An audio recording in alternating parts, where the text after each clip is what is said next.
como igreja, né? E quando eu falo como igreja, eu estou misturado com os irmãos. No grande desafio da igreja ter mais de Deus. Há um grande incentivo para que a igreja não pense em ter mais de Deus, mas ter mais do que Deus pode fazer. A igreja boa é aquela igreja que o poder de Deus que se manifesta, é aquela que o carro é zero, que a casa é nova e que as coisas são extraordinárias. A tia está salvando vocês, crianças. Ai, que bênção, viu? A tia Tati está salvando vocês de 1h30 de mensagem. Quando eu era criança não tinha nada disso não, era sentado no banco ouvindo a palavra e aí se levantasse. Viu, dona Alice? E às vezes, igrejas boas são essas, em que demonstram aquilo que tem na mão de Deus e não o poder de Deus. Na verdade, o cristianismo se faz com Deus, com a presença do Senhor em nossas vidas. O cristianismo se faz com a manifestação dele em nós, quando nós atribuímos tudo que somos, tudo que temos ao Senhor. Quando nós começamos a entender que a palavra do Senhor diz que comais, que bebais, eu faço qualquer outra coisa, você faz para a glória do nome do Senhor. Então, se você tem, se você não tem, se você compra, se você não compra, ou se você deixa de ter, é para a manifestação da glória do Senhor.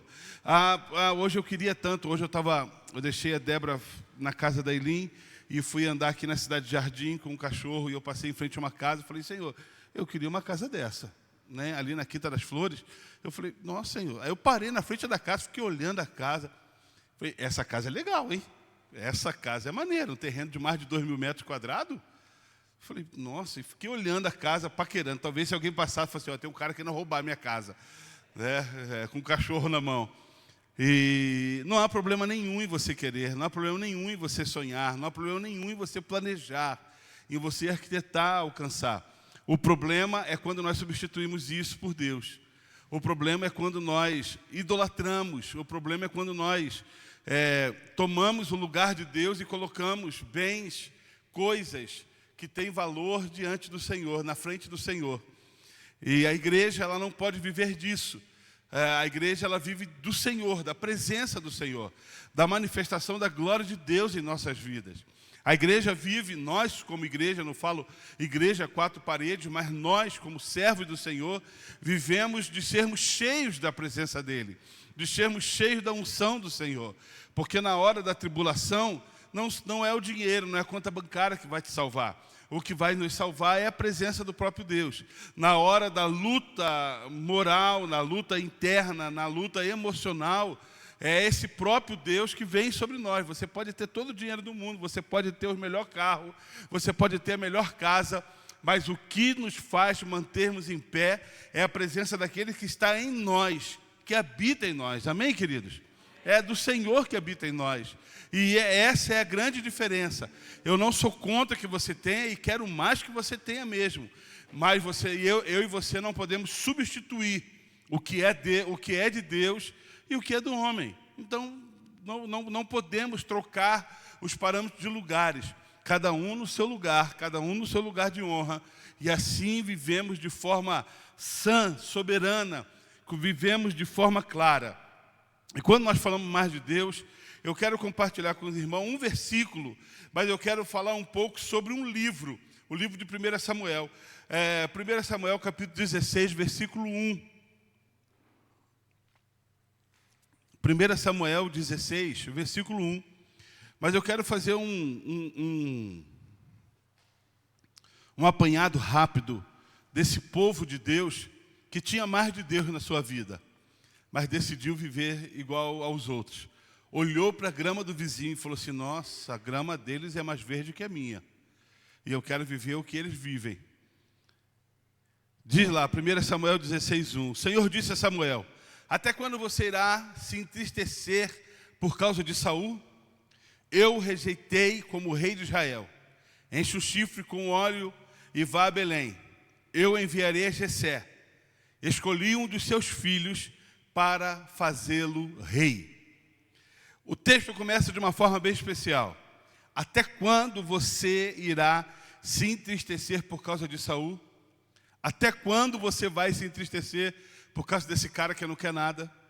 Em outras palavras, até quando você vai ficar se entristecendo por esse desobediente que anda comigo, que diz que andar comigo, diz conhecer, é rei, bem-sucedido, mas não compreende. Entende, mas não compreende aquilo que de fato ele tem que fazer. Pois bem, quando nós lemos esse texto, o livro de 1 Samuel, ele encontra uma história transformadora. Há um virar de chave do povo de Israel nesse livro. Se você pegar 1 Samuel, começo de 2 Samuel, um virar de chave. A história do povo de Israel muda nesse livro. O povo de Israel, ele tinha sido dirigido por 349 anos por juízes. Deus levantava homens, não reis, juízes, sumo sacerdote, para dirigir a nação. Deus falava a esses homens, e esses homens vinham direto ao povo e decretava aquilo que Deus tinha para o seu povo. Israel, lembre-se, o povo de Deus. Então Deus falava direto com os juízes e eles tratavam diretamente com o povo. Mas o povo de Israel começa a olhar para os vizinhos, começa a olhar para as outras nações. E fala assim, por que nação A, B ou C, eles têm reis e nós temos juízes? Por que eles têm um rei, na qual dirige a nação, e nós temos juízes que estão na frente da nação? Nós queremos também reis. Nós queremos homens em que possam dirigir a nossa nação. E Deus permite que aquilo ali aconteça. E aí você vem a história de Saul. Saul é o primeiro rei de Israel. Deus permite que o povo escolha Saul. A palavra do Senhor diz que Saul era um homem alto, o mais alto de toda a tropa. Então você imagina assim, toda a tropa com a sua média de altura, 1,80 m, 1,75 m, 1,80 m, de repente vinha Saul. Saul se destacava. O mais alto da tropa batia nos ombros de Saul. Saul era filho de gente fina, gente que tinha dinheiro. Saul era bem tratado, era tratado no leitinho, igual o Andrezão era. Tratado na papinha diariamente. Saul se destacava. Saul era o cara em que toda a nação queria como rei, porque eles não viam a necessidade de um Deus, mas via alguém para poder ser o cartão postal da sua nação. Quem é o seu rei? Meu rei é Saul. Olha a aparência de Saul, olha o tamanho de Saul, olha a beleza de Saul. Eles não estavam preocupados na administração, no governo, na vida espiritual da nação. Eles estavam preocupados em ter um cartão postal para poder mostrar às outras nações que agora eles também tinham um rei. Vem Saul, mas você conhece muito bem a história. Saul, ele peca, ele erra, ele tropeça quando Deus manda ele matar tudo a fio da espada na batalha com os amalequitas, e ele traz o rei e o melhor do gado, e ele perde o seu reinado, aonde você leu essa história. Por que você insiste? Até quando você irá entristecer o seu coração com esse cara que não obedece? Depois de Saul, vem Davi. Davi é o rei escolhido. Deus manda com que Samuel vá ungir da casa de Jessé Davi, um menino, para que fosse o novo rei de Israel. Não agora escolhido pelo povo, mas ungido por Deus, declarado por Deus em ser o sucessor de Saul. Esse livro de 1 Samuel tem algumas histórias bem interessantes e que você deveria ler. Primeiro tem a história de Eli. Eli era sacerdote e os seus filhos, que Eli perde o sacerdócio por causa dos seus filhos. Uma história triste, que ele cai, morre, os seus filhos não conseguem suceder, porque eles roubam a casa do Senhor e se prostituem com as mulheres que serviam dentro da casa. Deus tira eles, e tirando eles, Deus coloca Samuel, que é filho de Eucana e Ana, que você conhece muito bem a história. Ana queria um filho, não podia ter. Penina, que era serva, tinha um filho e ficava zombando de Ana. Eu tenho, você não tem. Eu tenho e você não vai ter. E a palavra do Senhor diz que ela vinha no altar e chorava constantemente, a ponto que Eli chega e fala, vai para casa que você está embriagada. E ela fala, eu não estou embriagada, eu estou clamando diante de Deus um filho. E se Deus me der esse filho, ele vai servir dentro da casa do Senhor. E assim Deus fez. Deus deu Samuel, da época de Eli. Deus deu Samuel, e Samuel foi criado dentro da igreja, dentro do templo, aonde você lembra muito bem da história, em que ele escuta Deus chamando ele, e ele vai até Eli e fala, pois não, Senhor. Fala assim, eu não te chamei não, volta lá para o seu aposento. E Deus fala, Samuel, e ele procura Eli, ele fala, faz o seguinte, você agora fala, Senhor, eis-me aqui, o que o Senhor quer comigo? E Deus muda a história de Samuel, que não vem de uma linhagem sacerdotal, mas ele assume a nação de Israel. Depois você vê, depois de Samuel vem Saul, que nós contamos a história. Depois de Saul vem Davi. Davi como um grande rei de Israel, o rei conquistador, o rei de briga, o rei de guerra. A palavra do Senhor diz que ele não podia levantar o templo porque havia muito sangue em suas mãos. Matou muita gente, conquistou muita gente. Davi era temido por todos. Um homem cheio de Deus, com as suas falhas, com os seus tropeços, com as suas dificuldades, mas a Bíblia chama ele de uma forma muito peculiar, o homem segundo o coração de Deus. Ser chamado um homem segundo o coração de Deus é ter muito de Deus, porque quando você lê a história de Davi, você vê que Davi era homem como nós somos, uma pessoa normal, um homem falho, um homem que pecava, um homem que tropeçava, mas Davi tinha uma peculiaridade tremenda, ele sabia se arrepender, ele sabia voltar atrás, ele sabia tocar o coração de Deus com o seu profundo arrependimento e reconhecimento do seu pecado. E aí Deus fala, é esse coração que eu quero. Um coração de um homem que mesmo tropeçando, ele sabe aonde tropeçou, ele volta atrás e ele se acerta comigo. Ele deixa a casa em dia.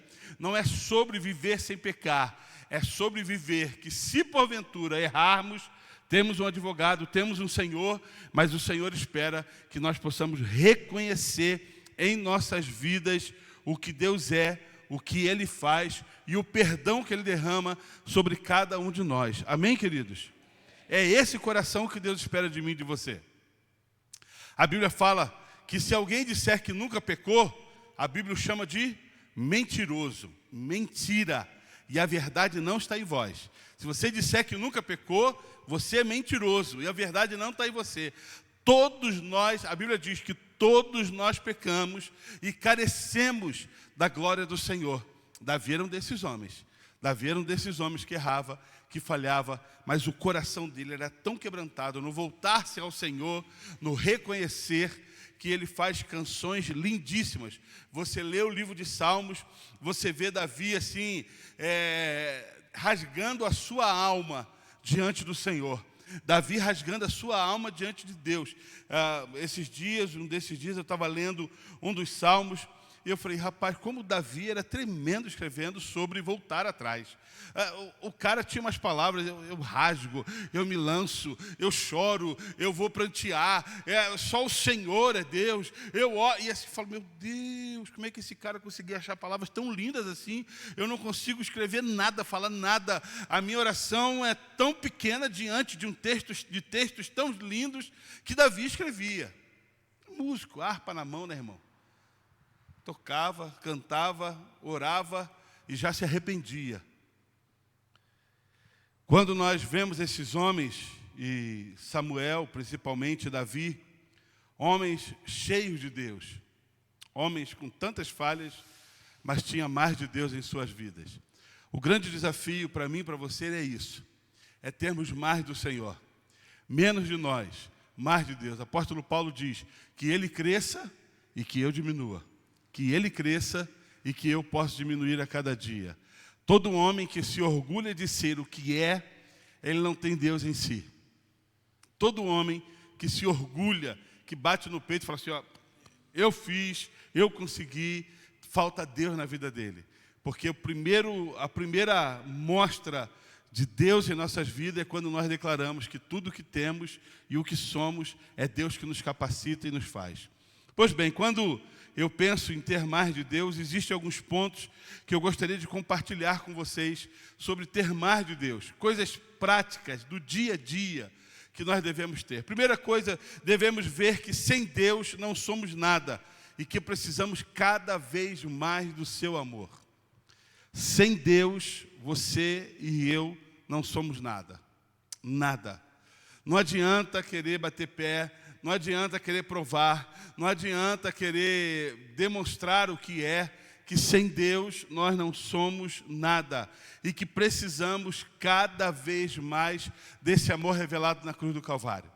Desse amor revelado por Cristo Jesus para com as nossas vidas. Eu estava preparando a mensagem de domingo, porque domingo tem Santa Ceia e a apresentação de novos membros, e eu não consigo tirar, inclusive das últimas 3, 4 mensagens, o texto, porque Deus amou o mundo de tal maneira. As últimas 3, 4 mensagens, esse versículo ficou latente em nossos corações. Porque Deus amou o mundo, porque Deus amou o mundo, porque Deus amou o mundo. E esse amor foi tão grande que nos... Quase que arranca tudo aqui, está vendo? Esse amor foi tão grande que nos constrange.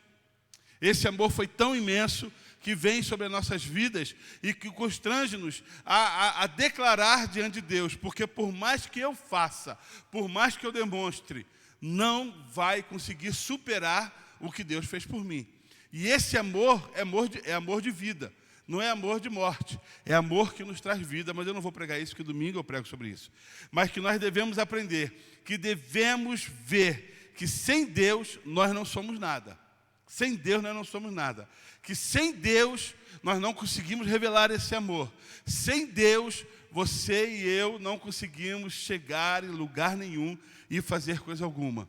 Então, primeira coisa que você precisa, que nós precisamos para ter mais de Deus, reconheça Deus em todas as coisas. Reconheça Deus em todas as coisas. Reconheça que Ele é Senhor sobre todas as coisas. Eu estava conversando com a pastora esses dias e ela me deu uma notícia que eu fiquei tremendamente aborrecido. Porque eu estava me julgando de algumas coisas e de repente ela falou assim, aconteceu tal coisa. E tirou um peso das minhas costas.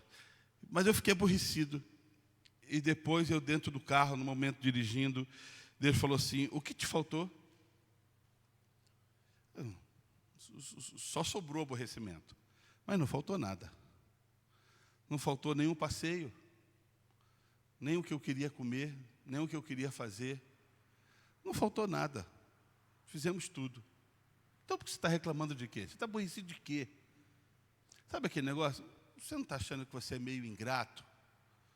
Por estar tão aborrecido por umas coisas em que, de verdade, você não sofreu?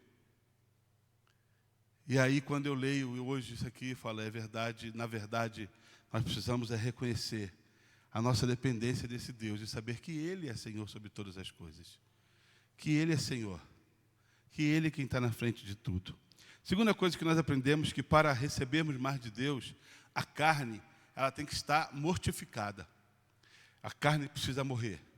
E é interessante que a carne morrer não é o boi, que tem que ir lá, você mata, faz aquele churrasco. Não é essa carne. Senão vai... A carne é a nossa parte humana. É aquilo que me faz ter a inclinação para o pecado. É o meu desejo de pecar. E essa parte da minha vida, ela precisa estar mortificada. Quando o apóstolo Paulo fala que não sou eu, mas quem vivo, mas é Cristo que vive em mim, a cada dia eu vou mortificando, eu vou anulando, eu vou aquietando, calando o meu desejo de pecado e vou alimentando a minha vida espiritual com Deus. Para que eu tenha mais de Deus, é preciso que a minha carne esteja mortificada. Quando já falei que Ele cresça e que eu diminua, é que eu entendo que eu preciso que esse Deus a cada dia seja mais na minha vida do que eu mesmo.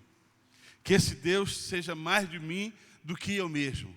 quer no meu pensar, no meu falar, no meu agir. Eu preciso mais desse Deus na minha vida. Mortificar a carne. Nem sempre os teus desejos são saudáveis. Nem sempre os nossos desejos são saudáveis. Os nossos desejos, por muitas vezes, têm que ser tolhidos.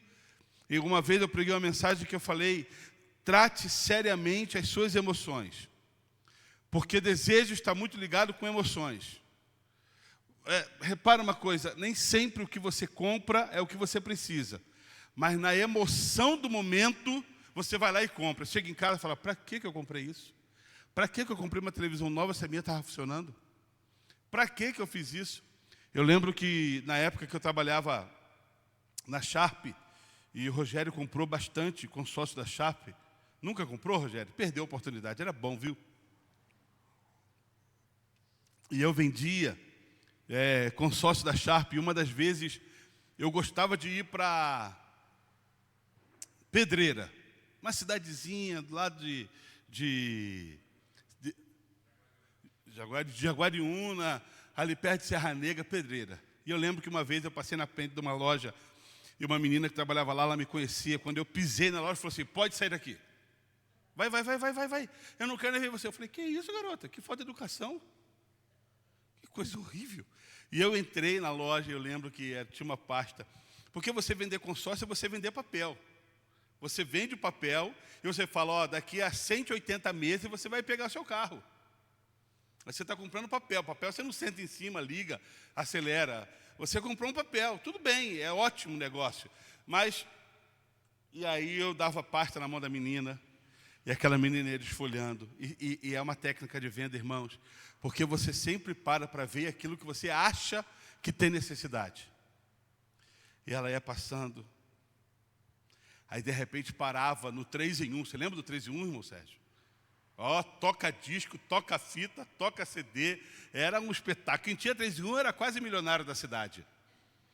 E aí ela parava, olhava e fazia assim, ó. Opa, ela parou aonde? No 3 em 1.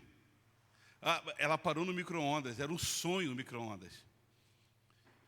E aí eu voltava de novo na pasta, aonde estava o 3 em 1, e colocava aberto na frente dela.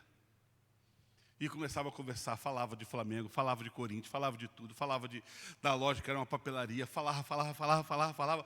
No final da história, ela estava comprando micro-ondas e os 3 em 1. Não estou. No final ela comprava. Por quê? Ela comprava o que não precisava, mas a emoção daquele momento fazia com que ela comprasse. A emoção daquele momento, a emoção de assinar um papel, de dar um recibo na mão dela para daqui a 36 meses chegar ao que ela tão sonhava. É mais ou menos isso com as nossas vidas.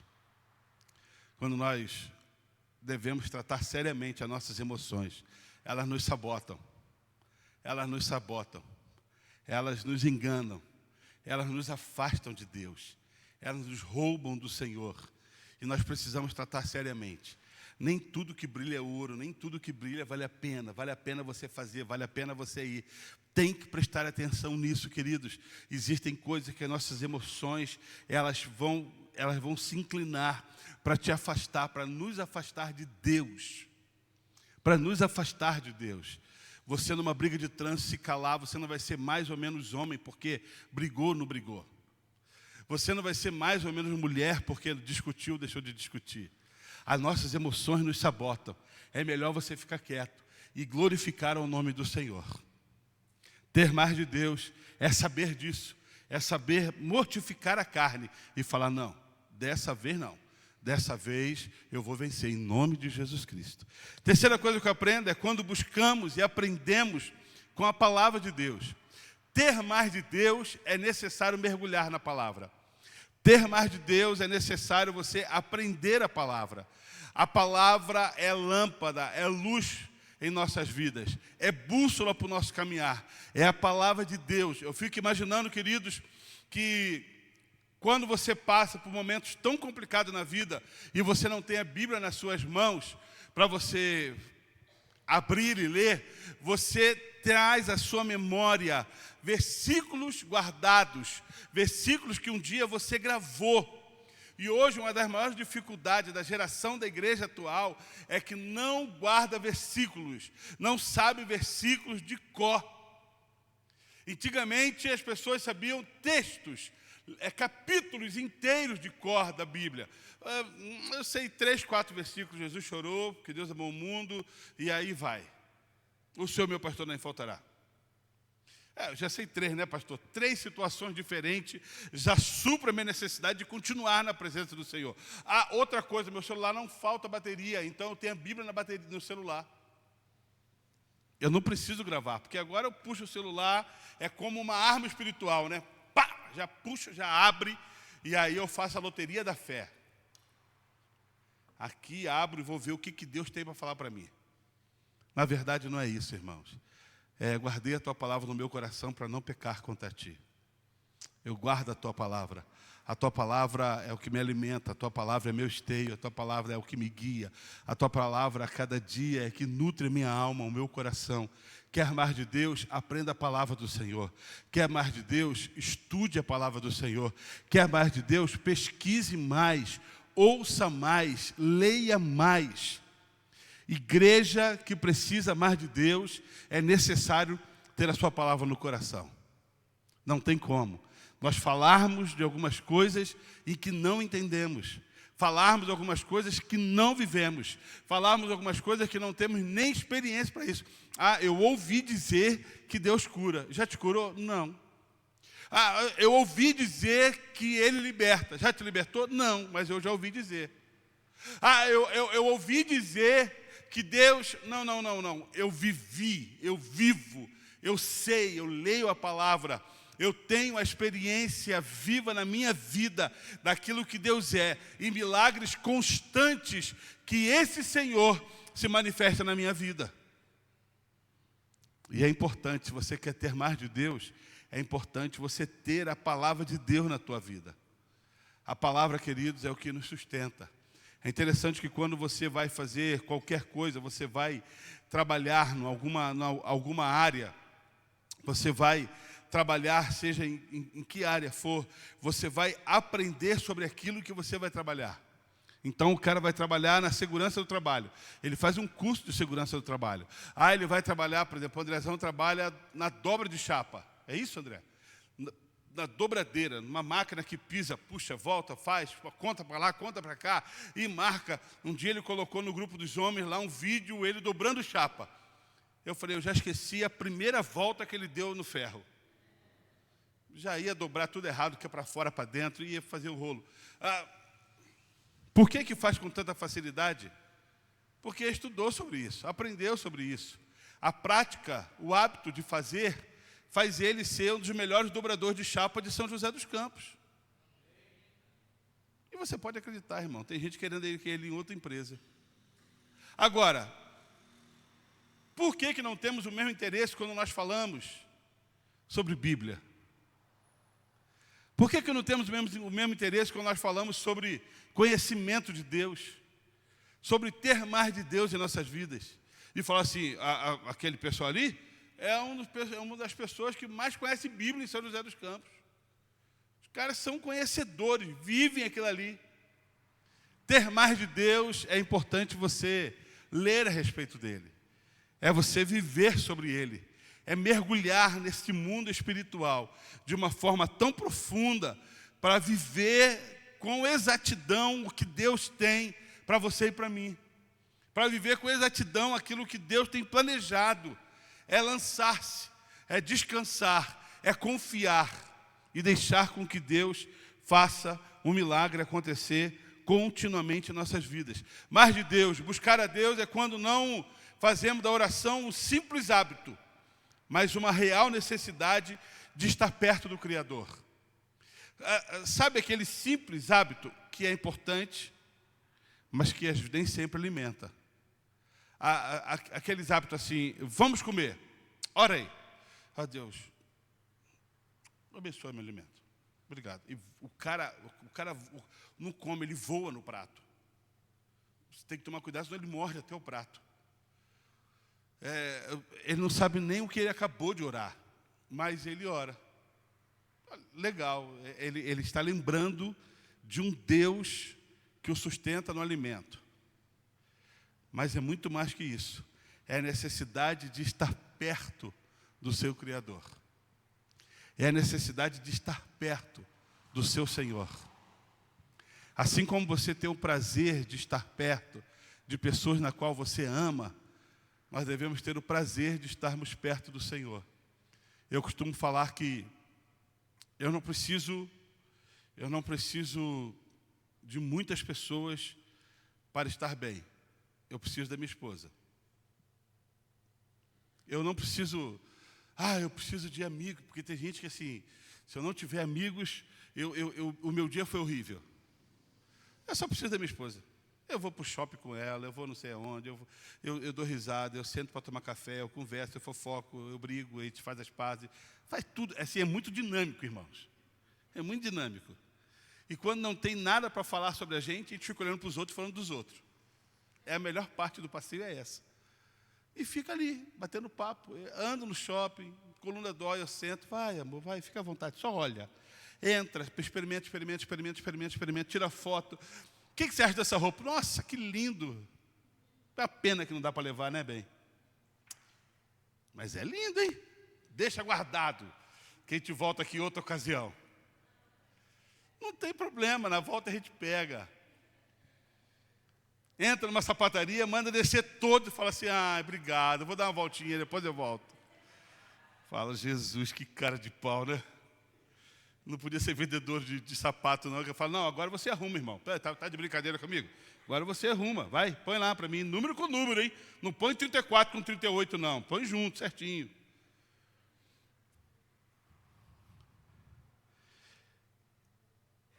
A nossa necessidade devia ser essa em relação ao nosso Criador. Eu e você deveríamos ter o prazer de estar com o nosso Criador. Você pensa, Ele que nos conhece. Ele conhece o Alexandre melhor que o Alexandre. Porque, fala a verdade, você de vez em quando se surpreende com quem você é. Fala, meu Deus, eu sou isso aqui? O que é isso? Pensei que eu fosse melhor do que eu sou. Ou então, quando alguém pisa no seu calo, você estoura, você fala assim, eu nunca imaginei que eu ia falar isso. Eu também achei que não. Até que alguém pisou e machucou. E aí eu machuquei de volta. E eu falei, Jesus, tem misericórdia, o que eu fiz? Mas o Criador, Ele sabe quem eu sou. Sabe por quê? Porque a Bíblia diz que Ele que me fez. Nós devemos ter a necessidade de estarmos perto do nosso Criador. Ter mais de Deus é necessidade. Assim como você respira, assim como você come, assim como você faz as suas necessidades, eu e você temos a necessidade de estarmos perto do nosso Criador, de falarmos com Ele, de olharmos para o horizonte, de olharmos a situação e de falarmos, isso é mão de Deus. Isso é mão de Deus. Eu não sei se você tem essa sensibilidade, mas de você olhar e falar assim, isso é mão de Deus. Isso é Deus que fez. Você acordar, abrir a janela e aquele sol brilhando, você fala assim, isso é mão de Deus. O homem não podia ter feito isso, é mão de Deus. Você estar perto de Deus todos os dias, reconhecer que Ele é Senhor e simplesmente ter palavras de gratidão. Obrigado, Senhor. Mais de Deus é ter essa necessidade de estar perto do seu Senhor. E o mais lindo é que todas as vezes que eu entendo que eu estou perto do meu Senhor, eu estou mais distante do pecado. Que todas as vezes em que eu estou mais perto do meu Deus, que eu falo mais dEle, que eu me inclino para Ele, que eu me preocupo com as coisas do reino, que eu me preocupo com as coisas do meu Pai, eu estou mais distante do pecado, mais distante de tropeçar. Ter mais de Deus é ter o prazer de estar perto do seu Criador. É estar perto de Deus. É esse o nosso prazer. Não é aquele prazer de peso. Sabe quando você sente falta de alguém e fala assim, uma saudade de fulano de tal. Aí fulano de tal aparece e fala, que bom que fulano de tal fosse embora. Já viu isso? Saudade da minha sogra. A sogra aparece e fala assim, vontade que ela fosse embora. Já passaram 12 horas, está na hora dela ir embora. Misericórdia. 12 horas é muito, né, Diego? Não, de Deus não. É o prazer, ele fala só isso porque a Taliane não está aqui hoje. É o prazer de estar constantemente diante de Deus. É quando aprendemos a obedecê-lo. Obediência é um aprendizado. Porque tem filhos desobedientes, que não gostam, que brigam para não obedecer, que não tem um coração ensinável. E não ter coração ensinável é duro, irmãos. Tem gente que não quer aprender, que não quer se prostrar, que não quer se render, que não quer ceder, que não quer abrir mão, que não quer deixar Deus agir. A paulada dói mais. Quando nós temos um coração ensinável, nós falamos: Senhor, o que o Senhor quer de mim? O que o Senhor quer ensinar? O que o Senhor quer ministrar na minha vida? Para onde o Senhor quer me conduzir? Eu quero mais do Senhor, eu preciso ser obediente ao Senhor. Corações embrutecidos, endurecidos, homens e mulheres com corações assim, penam mais, sofrem mais. Porque Deus não tem prazer em te perder, Deus tem prazer na morte do justo. Mas do injusto Ele não tem prazer, porque não vai para Ele. E Ele quer ensinar. E nem se para ensinar Ele tem que pegar um pouco mais firme. Então, em nome de Jesus Cristo, para você ter mais de Deus, seja mais obediente, cara. Para que você bater de frente? Para que você querer provar, medir força com Deus? Olha que loucura. Aquieta o coração. Fala: Senhor, o que o Senhor quer de mim? O que o Senhor quer me ensinar? E para ter mais de Deus? Buscar Deus é viver. Buscar a Deus é viver não pelo que você recebe, mas pelo que você oferece a Ele. A vida cristã, muitas pessoas caem no engano de achar que a vida cristã é pelo que você recebe. Nós temos que ser conhecidos pelo aquilo que oferecemos. Aí você viu que bênção? Fulano ganhou tal coisa. Você viu que bênção? Aquele irmão deu um carro. Ganhou um carro. Bênção é aquele que oferece, não é o que ganha. Bênção é o que você dá, não é o que você recebe. É isso que nós precisamos aprender. Ter mais de Deus é o que eu tenho para oferecer. Ter mais de Deus é o que eu tenho para abençoar. Ter mais de Deus é o que eu posso estender em minhas mãos e abençoar outras vidas e mostrar aquilo que há em mim para a vida dos outros. A nossa oração é que nós sejamos uma igreja que tenhamos mais de Deus em nossas vidas. Que nós possamos exalar essa fragrância de um bom conhecimento de Cristo. Essa fragrância de ter mais do Senhor. Esse cheiro de Deus, cheiro de Jesus, cheiro de redenção, cheiro de sangue do Cordeiro de Deus, cheiro de amor em nossas vidas. Não nos prevalecendo pelo que somos, mas aprendendo a amar. Quando estava falando das Olimpíadas, mostraram lá a mesa da ceia e aquele escárnio sobre a mesa da ceia. E eu lendo alguns comentaristas falando sobre a mesa da ceia, o que eles fizeram. E uma pessoa colocou assim: o que vocês estão reclamando? Não foi isso que o nosso Jesus nos ensinou? Vocês estão reclamando só de uma mesa postada. Mas Jesus não abriu a sua boca quando morreu na cruz do Calvário por nós. Então para de reclamar, é isso mesmo. A partir de agora vai ser daí para pior. Vai ser daí para pior. Eles vão escarnecer, eles vão zombar, eles vão diminuir, eles vão achincalhar. E nós precisamos aprender a amar. E você quer saber? É uma verdade. E nós precisamos aprender a amar. Não é ferro com ferro, não é fogo com fogo, é fogo com amor. E é isso que nós devemos aprender. Ficamos chateados? Claro que ficamos. Ficamos aborrecidos? Muito. Com vontade de apertar pescocinho? Demais. Mas o que nós devemos aprender é a amar. A amar. Porque isso é ter mais de Deus em nossas vidas. A nossa oração é essa: que nós sejamos uma igreja que tenhamos mais de Deus em nós, a ponto de a fragrância, o cheiro do Senhor inundar todo o ambiente na qual você vive, aonde você caminha, que as pessoas vejam Deus na tua vida todos os dias. Vamos ficar de pé?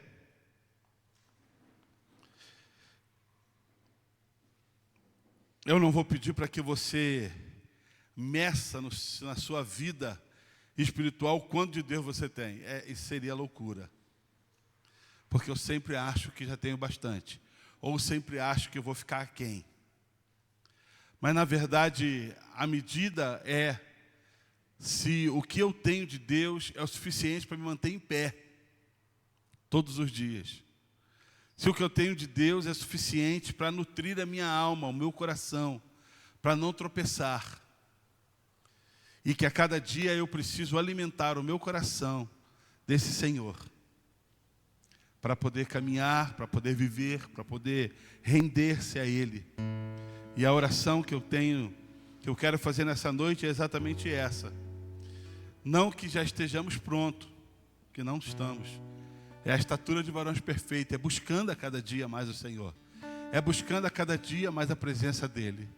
Mas a oração é que você esteja a cada dia melhor, com mais sede de Deus, com mais desejo de buscar, com mais desejo de crescer, com mais desejo de ser mais do Senhor. Feche seus olhos. Pai querido, essa é a nossa oração nessa noite. Não para nós mesmos, mas para o Senhor. Não para a exaltação do nosso nome, não para a promoção pessoal, não para demonstrar aquilo em que tanto queremos ter, mas para viver para o Senhor, para testemunhar, para exalarmos, para mostrarmos, ó Deus, que ter o Senhor é termos amor nos nossos corações. Sabemos, ó Deus, em que o mundo em que vivemos está cada dia declinando. Mas nós queremos, ó Deus, olhar para os céus, porque é uma promessa feita que o Senhor viria nos buscar, que o Senhor viria buscar a noiva, a igreja do Senhor. E nós queremos aprender a amar. Como o versículo diz, amar ao próximo como a nós mesmos. Nós queremos aprender a amar, ter mais do Senhor em nossas vidas. Quando nós olhamos, ó Deus, o exemplo dos céus, Jesus se entregando, morrendo, não abrindo a sua boca, mas simplesmente fazendo cumprir aquilo que antes era promessa e depois foi realidade. E para nós hoje é a realidade. Nós queremos viver para o Senhor, ter mais de Ti, ter mais do Senhor, ter mais sede da Tua presença, ter mais necessidade da Tua presença. Guarda-nos, ó Pai, fortalece-nos, ó Deus. Ó Deus, nos ensina, não nos deixe tropeçar, não nos deixe cair, não nos deixe, ó Deus, andarmos errôneos, mas nos mostre um caminho sobre modo excelente, que é o caminho do amor.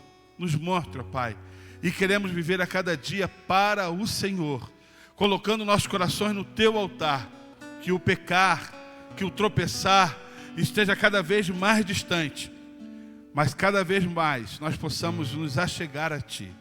Nós somos gratos pela Tua doce presença e pelo Teu poder que se aperfeiçoa na nossa fraqueza.